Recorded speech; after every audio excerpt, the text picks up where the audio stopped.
ঈদের দীর্ঘ ছুটিতে বদলে গেছে বন্দরনগরী চট্টগ্রামের চিরচেনা ব্যস্ততা। যানজট আর কোলাহলে ভরা নগরীর প্রধান সড়কগুলো এখন প্রায় ফাঁকা। ধোয়া ধুলাবালি মুক্ত পরিবেশে স্বস্তি খুঁজে পাচ্ছেন নগরবাসী। তবে এই স্বস্তির নগরীর উল্টো পাশে আয় কমে বিপাকে পড়েছেন নিম্ন আয়ের মানুষরা। Savoy Disco. Indulgence redefined. চারটি সড়কের সংযোগস্থল নগরীর টাইগার পাস মোড়।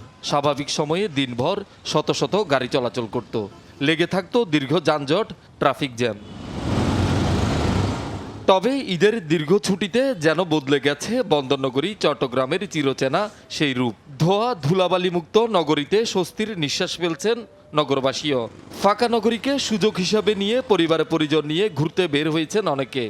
গ্রাম সাইডে আসছি এরকমই ফিল হচ্ছে, খুব শীতল। সকালবেলা থেকেই সাইকেল নিয়ে বেরোলাম, আলাদা একটা ফিল হচ্ছে। আজকে ভিড়টা কম, আজকে একটু অন্যরকম লাগতেছে। বাচ্চাকে মনে হচ্ছে অনেকটা নিরাপদ, এই জন্য একটু অনেকক্ষণ ঘুরলাম। কোনো হরন শব্দ নাই, একটা পরিবেশ, সুন্দর পরিবেশ, যাত্রাও খুব সুন্দর হয়ে যায়, খুব জীবনটা খুব সুন্দর লাগে। এটাই সুন্দর একটা নগরী, যেখান দিয়ে হাঁটলেও মানুষের শান্তি লাগার কথা, সেখানে আমরা অনেক ক্লান্ত হয়ে পড়ি। আপনি দেখবেন যে এটাই কিন্তু প্রকৃতির নগর হওয়ার কথা। ইট পাথরের এই শহরে বছর জুড়ে এমন কোলাহল মুক্ত নগর জীবনেরই প্রত্যাশার কথা জানান অনেকে। ভালো লাগতেছে, সাধারণত বেশিরভাগই জ্যাম থাকে রাস্তাঘাটে, একটু ফাঁকা, আলহামদুলিল্লাহ ভালো লাগতেছে। আজকে যেমন আছে ওরকম একটা দিন যাই, ওরকম নগরী চাই, সুন্দর করে যেন আসতে পারি। যানজট নাই, কোনো কোলাহল নাই, সবাই তো চাই এইভাবে, এই নগরটা চাই। এখন সবসময় তো এরকম থাকে না আসলে।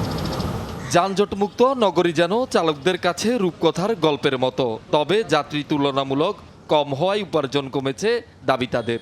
টাইগার বাস সিঙ্গেল দিলে অনেক সময় আধা ঘন্টা ধরে দেখতো, এখন নাই, এখন সব কিছু ক্লিয়ার। ক্রসিং কোনো জাম নাই, পুরো রাস্তা ক্লিয়ার। যানজট কিছু নাই, ওই লোকজনের কোনো চাপ নাই, মানে কোনো যাত্রী বলতে নাই। তবে নগরীর এই স্বস্তির চিত্রের উল্টো পাশে আছে আরেক বাস্তবতা। শহরে লোকজন কমে যাওয়ায় বিপাকে পড়েছেন নিম্ন আয়ের মানুষেরা। আয় কমায় দিশেহারা অনেকে। সারাদিন অন্যান্য দিন যে ইনকামটা পায় আর কি, মানে বাড়া পায়, তার তুলনায় একটু কম। বালিগেটটা বরাবর দিতে হবে, যার জন্য মানুষ না থাকায়ও আমরা রোডের চেষ্টা করতেছি, মানে কি জীবন নির্বাহ করার জন্য। আগের থেকে ভাড়া অনেক কম, কোনোরকম সীমিত ভাড়া। সারাদিন ঘুরে মনে করেন 400-500 টাকা ভাড়া মারা যায়। শহরের ভিতরে যারা দিন মজুর আছে তাদের চলাটা একটু মুশকিলের ভিতরে পড়ে যায়। ইনকাম নাই বাবা, সকাল থেকে রয়েছে 200 টাকা বেশি নবারে। আর সন্ধ্যে কেন চলিও বাজে আনিতে বলেন। ছুটি শেষে নগরী আবার কবে ফিরবে তার চিরচেনা ব্যস্ত রূপে, সেই অপেক্ষায় সবাই। শহীদুল সুমন, যমুনা নিউজ, চট্টগ্রাম।